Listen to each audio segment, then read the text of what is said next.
नमस्कार बच्चों, Pioneer convent school में आपका स्वागत है। मैं आपकी हिंदी की अध्यापिका ज्योति भाटिया। आज हम कक्षा 9 की पाठ्य पुस्तक क्षितिज की कविता यमराज की दिशा पढ़ेंगे। इनके कवि चंद्रकांत देवताले जी हैं। इनका जन्म सन 1936 में हुआ था और जन्म स्थान है गांव जोलखेड़ा, जिला बैतूल, मध्य प्रदेश। शिक्षा, प्राथमिक शिक्षा प्राप्त करने के पश्चात उच्च शिक्षा इंदौर से प्राप्त की थी। इनकी प्रमुख रचनाएं हड्डियों में छिपा ज्वर, दीवारों पर खून से, लकड़ भगा हंस रहा है, भूखंड तप रहा है, इतनी पत्थर रोशनी आदि।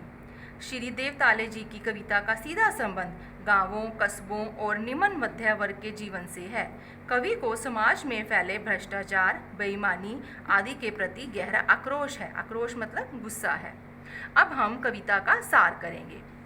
अब इस कविता के अंदर यह जो आपको पिक्चर दिखाई दे रही है, इसके अंदर यमराज है। कवि ने इस कविता के अंदर यमराज का वर्णन किया है।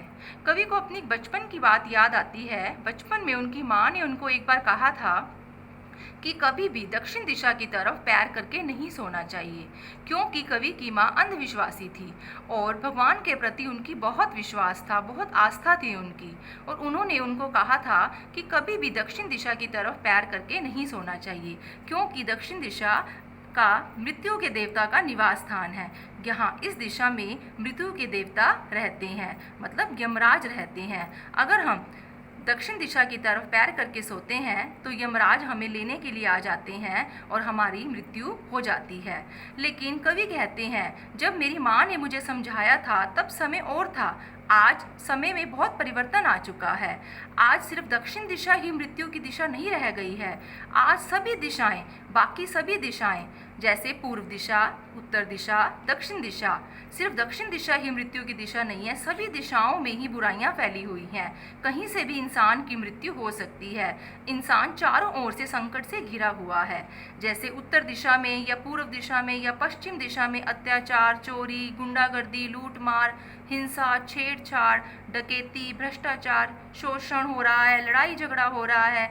ये सिर्फ दक्षिण दिशा तक ही सीमित ना होकर चारों दिशाओं में ये फैला हुआ है। आज इंसान कहीं से भी सुरक्षित नहीं है। ऐसा लगता है कि उसकी मृत्यु कहीं से भी हो सकती है। तो कहने का अभिप्राय है कि यमराज सिर्फ दक्षिण दिशा में ही विराजमान नहीं है, आज वो सभी दिशाओं में बैठे हैं और इंसान को हर दिशा से खतरा है। उसकी मौत, उसकी मृत्यु कहीं से भी आ सकती है। तो बच्चों, अब हमने कविता का सार पढ़ा। अब हम कविता का वाचन करेंगे और भावार्थ समझेंगे। कविता यमराज की दिशा। माँ की ईश्वर से मुलाकात हुई या नहीं कहना मुश्किल है, पर वह जताती थी जैसे ईश्वर से उसकी बातचीत होती रहती है। ईश्वर का अर्थ है भगवान, मुलाकात का अर्थ है भेंट, मुश्किल का अर्थ है कठिन, जताती का मतलब विश्वासपूर्वक कहना, मतलब बहुत ही विश्वास के साथ कोई बात अपनी रखना। तो के साथ बहुत ही विश्वास था, भगवान के ऊपर बहुत ही श्रद्धा थी। और माँ की ईश्वर से मुलाकात हुई या नहीं कहना मुश्किल है। कवि कहते हैं कि मेरी माँ की भगवान से भेंट मतलब मुलाकात मिली है या नहीं यह कहना मुश्किल है, पर वह जताती थी जैसे, जताती का अर्थ है विश्वासपूर्वक कहना, लेकिन वह ऐसे विश्वासपूर्वक कहती थी कि जैसे ईश्वर से उसकी बातचीत होती रहती है।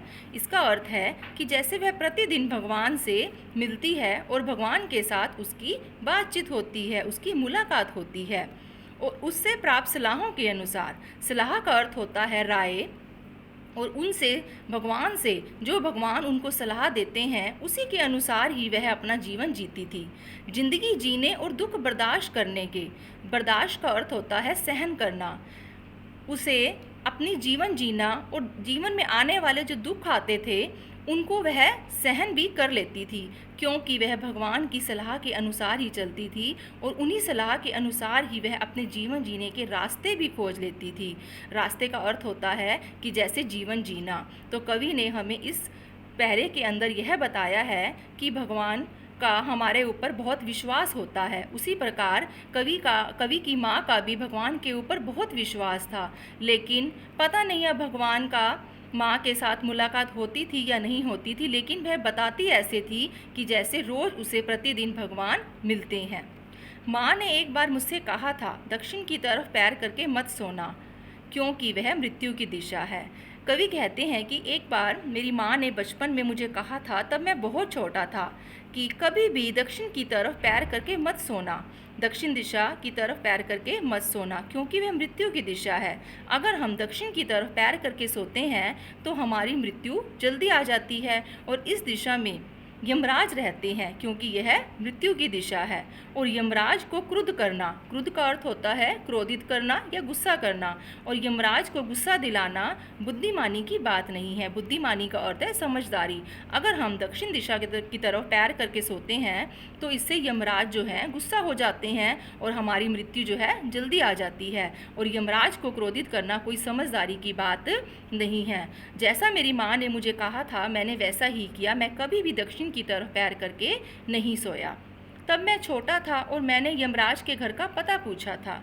उसने बताया था, तुम जहाँ भी हो वहाँ से हमेशा दक्षिण में। जब मेरी माँ ने मुझे दक्षिण दिशा की तरफ पैर ना करके सोने के लिए कहा था, तब मैं बहुत छोटा था और मैंने अपनी माँ से पूछा था कि यमराज के घर का पता क्या है, वो दक्षिण दिशा में कहाँ रहते हैं। और मेरी माँ ने मुझे बताया था, तुम जहाँ भी हो वहाँ से हमेशा दक्षिण में। मतलब कि तुम जहाँ भी खड़े हो, तुम जहाँ भी रहते हो, तुम्हारी तरफ जो भी दक्षिण दिशा जाती है उसी दिशा में ही यमराज रहते हैं। बच्चों, अब तक हमने ये यमराज की दिशा का वाचन किया और भवार्थ समझा। आशा है कि आपको यह समझ में आ गया होगा। धन्यवाद।